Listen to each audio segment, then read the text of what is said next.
نمیدونم چرا مامان برگاه طلاق برای بهادر فرستاد. الان پیش خودش چی فکر میکنه؟ خانواده‌اش چه فکری میکنن؟ مامان نباید با عجله همچین تصمیمی میگرفت.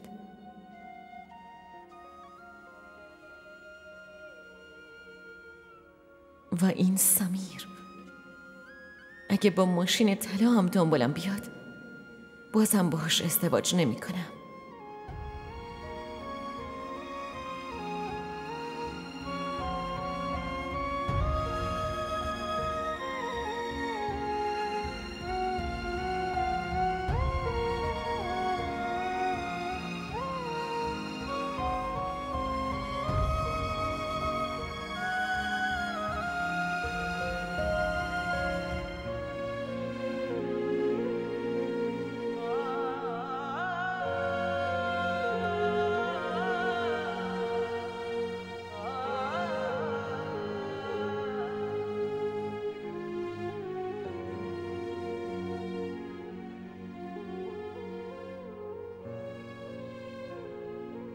تنها اومدی؟ احسان باد نیومد؟ بیا. داداش توی شرکت بهش مرخصی ندادن. تازه این کارو شروع کرده. خودتون میدونید دیگه. واسه همین من تنها اومدم.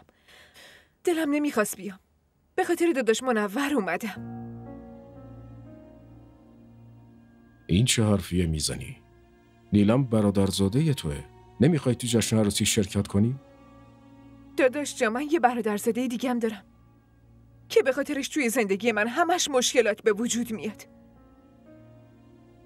چی میخوای بگی دختر؟ واضح حرفتو بزن. داداش جان، شما نمیدونید گیتی کراچی زندگی میکنه و میدونید پیش کی زندگی میکنه؟ پیش جهان آرا. و من واسه این در موردشون میدونم چون رئیس احسان هست، شوهر جهان آراست، و سمیر برادر شوهرم.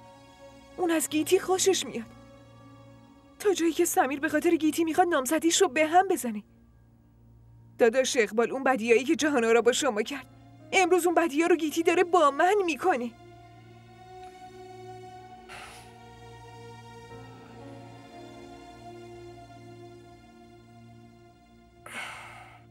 چی میتونم بگم؟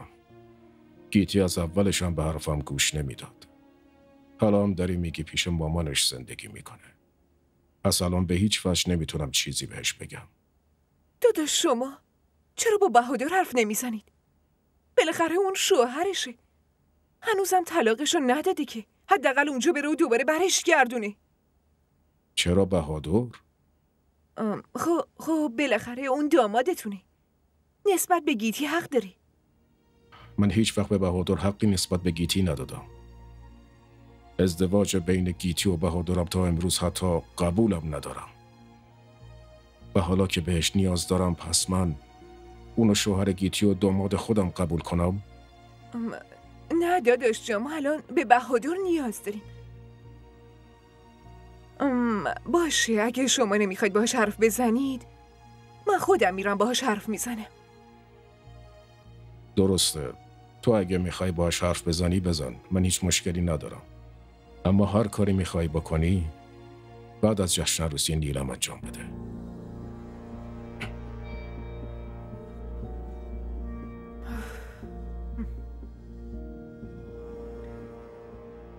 تا که اینجوری دستمو میگیری و اینجا میشینی، باید این سفر رو بری دیگه.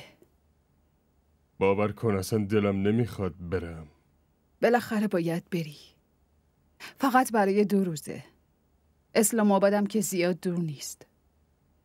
هر وقت جلسه تموم شد میتونی برگردی. اما حال تو؟ من هیچیم نیست نفیس، فقط یکم تب دارم. از تبم که هیچ کس نمیمیره. چرا حرفای چرت میزنی ها؟ این آخه کجاش حرف چرت بود؟ یه روز بالاخره همه از این دنیا میرن.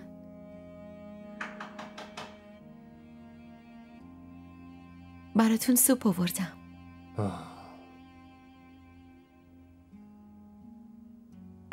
ممنون دخترم. از من تشکر نکنید مامان. بیا اینجا، بیا بشین. چرا تشکر نکنم؟ تو خیلی مراقب من هستی. چون وظیفشه که مواظبت باشه. نگرانی برای این تو رو به این روز انداخته. نفیس، دیگه داره دیرت میشه. باشه درسته، من میرم. داروهاتون به موقع بخور لطفا. تلفنی با در ارتباطم. باشه؟ فعلا خداحافظ. خدا نگهدار.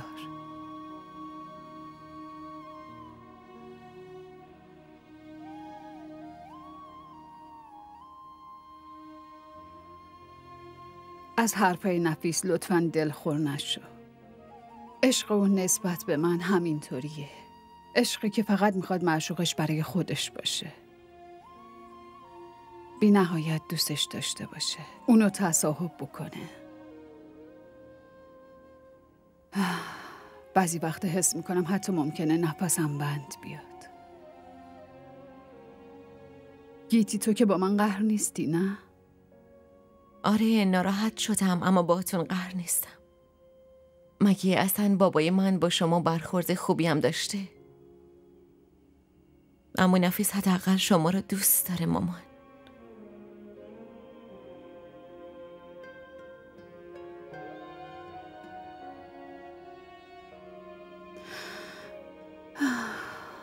اقبالم منو خیلی دوست داشت. ای کاش توی عشق شکی وجود نداشت. اون وقت من دیگه اینطوری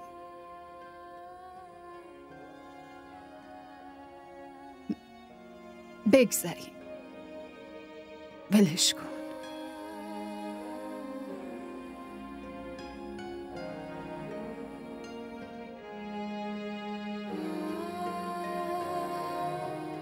सितम है खुदाया क्यों प्यार बनाया जो लूटे दिल का जा